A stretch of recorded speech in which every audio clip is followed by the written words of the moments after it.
265. Sex and Culture. Chalcedon Report number 70, June the 1st, 1971. Early in the century, an English scholar began to study the relationship between sexual regulations and cultural behaviour. He was sceptical of the idea that there is a direct consequence that chastity and monogamy produce a high culture and a superior class. As J.D. Unwin wrote, "Frankly, I hoped to dispel the idea, but I had not proceeded far before I was forced to conclude that the brave hypothesis probably contained an awkward and perplexing truth." Unwin was compelled by the data to revise his personal philosophy. It is not our purpose to go into a detailed analysis of Unwin's study of Sex and Culture, Oxford Press, 1934. Very briefly, a society which permits its youth to be, quote, sexually free, end quote, produces a low culture. Where prenuptial and postnuptial chastity are absent, the culture is on an exceedingly primitive level and manifests little intelligence, production, or foresight. As the level of sexual regulations increased towards a biblical standard, although Unwin would not use that term, the level of culture improves. Where virginity before marriage and chastity after marriage becomes the standard, a high level of intelligence, culture, science, and religion appears. Unwin's conclusions were based on a study of every society for which sufficient data is available. The culture studied included ancient civilizations as well as the American Indian tribes, African, South American, and Asiatic tribes and societies. Unwin also held that the amount of energy that uncivilized people could display is the same as that of any other society. The amount they do display depends on the degree in which they have satisfied the necessary conditions. Moreover, in human records, there is no case of an absolutely monogamous society failing to display great energy. In fact, Unwin found the relation between compulsory continence and cultural behaviour exact enough to be expressed by means of mathematical symbols. In 3 generations, by sexual license, an upper class can reduce itself to the lowest class level. Moreover, if I am right in concluding that these potential powers can only be displayed under conditions of compulsory continence, such conditions cannot be unnatural. Writing again in 1935 in a summary address on his work, Unwin, in Sexual Regulations and Cultural Behaviour, saw a growing rebellion against the morality which alone produces an upper-class culture. There was a possibility, if men retained their moral standards, of great cultural advance and a major scientific era. He added, however, soon there will be born into a new tradition, a new generation that will probably submit to almost any external conditions so long as it is permitted to eat, drink, dance, copulate, and sleep as it desires. I hold no brief for social energy, which may or may not be desirable, but there can be no doubt that a study of human records reveals the fact that a group in such a psychological condition has never displayed a great energy, and that such ambitions are typical of societies in a state of little or no energy. Unwin's predictions were certainly to the point. We now have, indeed, a generation that does submit to almost any external conditions of filth and disorder, so long as it is free to eat, drink, copulate, and sleep as it desires. The cultural changes Unwin describes were not the product of any rational decisions. No lower-class culture suddenly decided to raise its status and then proceeded rationally to implement that change. Instead, the changes were products of religious conversion, a new religious faith which introduced a new motivation and force into society. Unwin saw cultural energy as a direct product of moral standards and laws. It must be added that moral law is, in turn, a direct product of religion. As George Washington saw so clearly in his farewell address of 1796, every moral order presupposes a theological order. He wrote, "Let it simply be asked, where is the security for property, for reputation, for life, if the sense of religious obligation desert the oaths, which are the instruments of investigation in courts of justice? And let us with caution indulge the supposition that morality can be maintained without religion. Whatever may be conceded to the influence of refined education on minds of peculiar structure, reason and experience both forbid us to expect that national morality can prevail in exclusion of religious principle. To deny this, Washington felt, was an attempt to shake the foundations of the fabric, which he could not look upon with indifference. Since Washington was making a political address, his argument was practical rather than philosophical, but it was still true. The basic faith of a culture determines its morality and character. C.G. Jung, in the epilogue to Modern Man in Search of a Soul, wrote that, "It is becoming more and more obvious that it is not starvation, not microbes, not cancer, but man himself who is mankind's greatest danger, because he has no adequate protection against psychic epidemics, which are infinitely more devastating in their effect than the greatest natural catastrophes." The, quote, "psychic epidemic of our time is a lower-class mentality, a rejection of work and discipline, and, above all, a rejection of the sovereignty of God." In the 1920s, José Ortega y Gasset foresaw the rise of this new mentality, and, in 1930, set forth his earlier thesis in The Revolt of the Masses. He held that the type of man dominant today is a primitive one, a Naturmensch, rising up in the midst of a civilized world. The world is a civilized one. Its inhabitant is not. He does not see the civilization of the world around him, but he uses it as if it were a natural force. The new man wants his motor car and enjoys it, but he believes that it is the spontaneous fruit of an Edenic tree.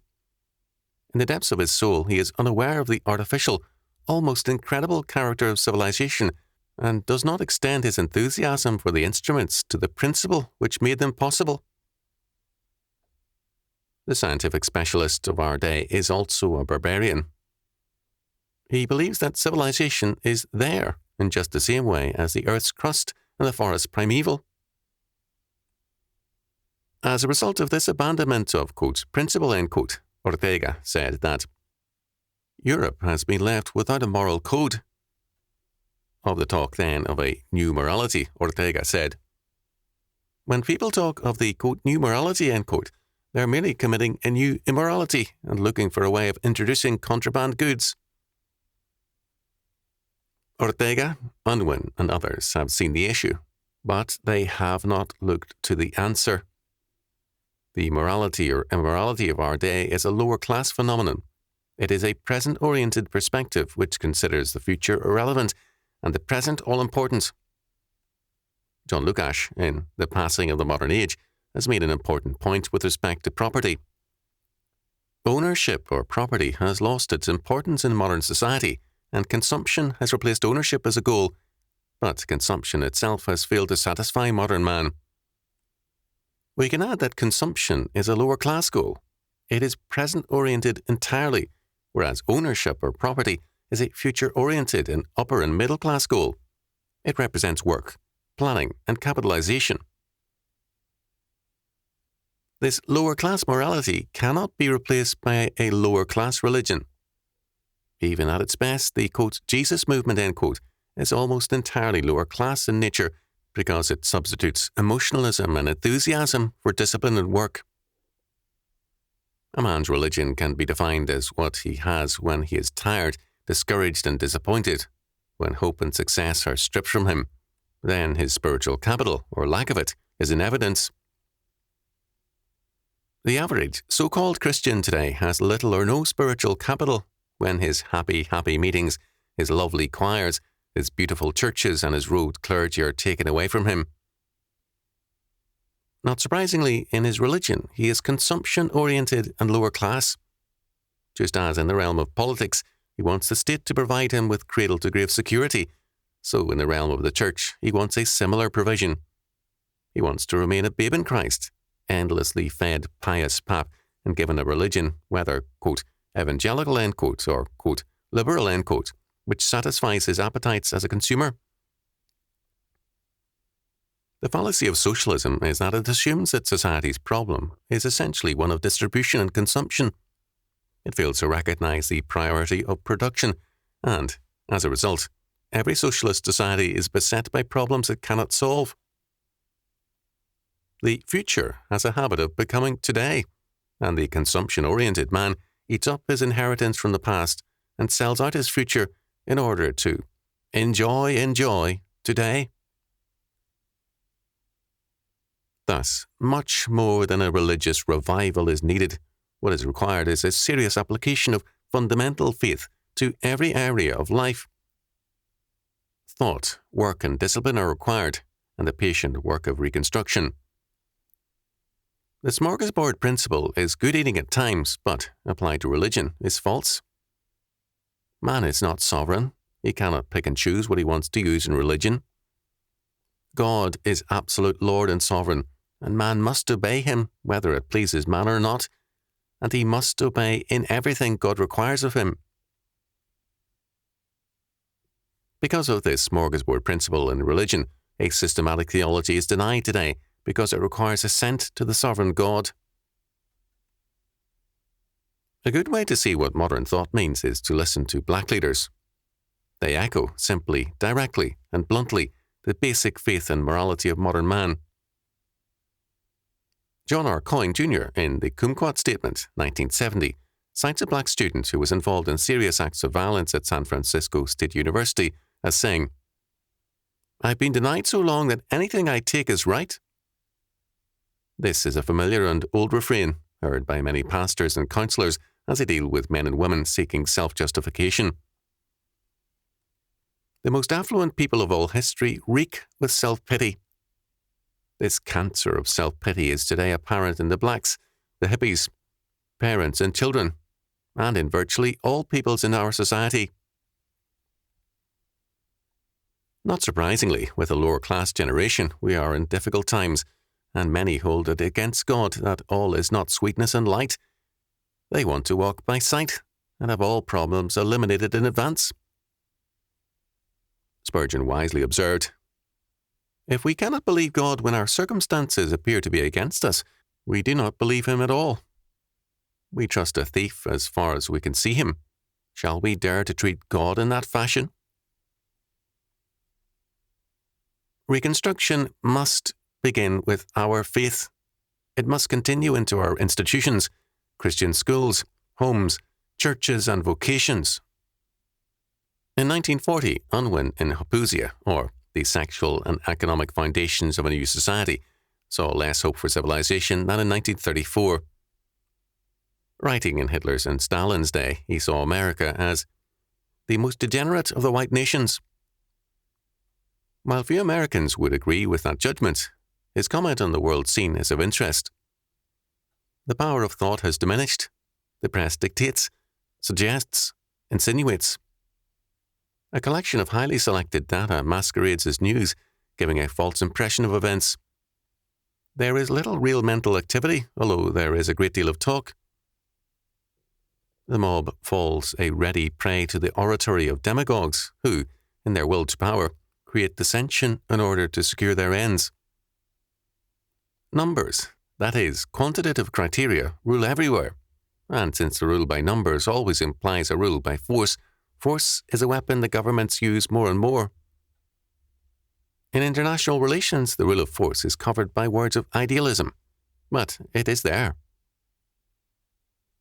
Unwin's only answer was a plea for a return to moral discipline, a futile plea to men without faith and without moral principles.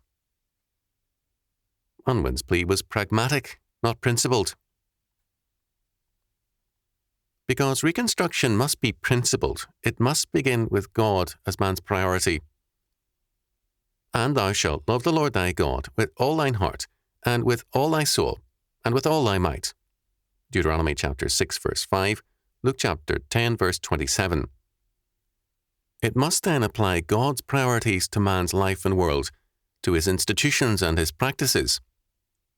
The goal Unwin desired comes not by pragmatic calculation, but by moral discipline and religious force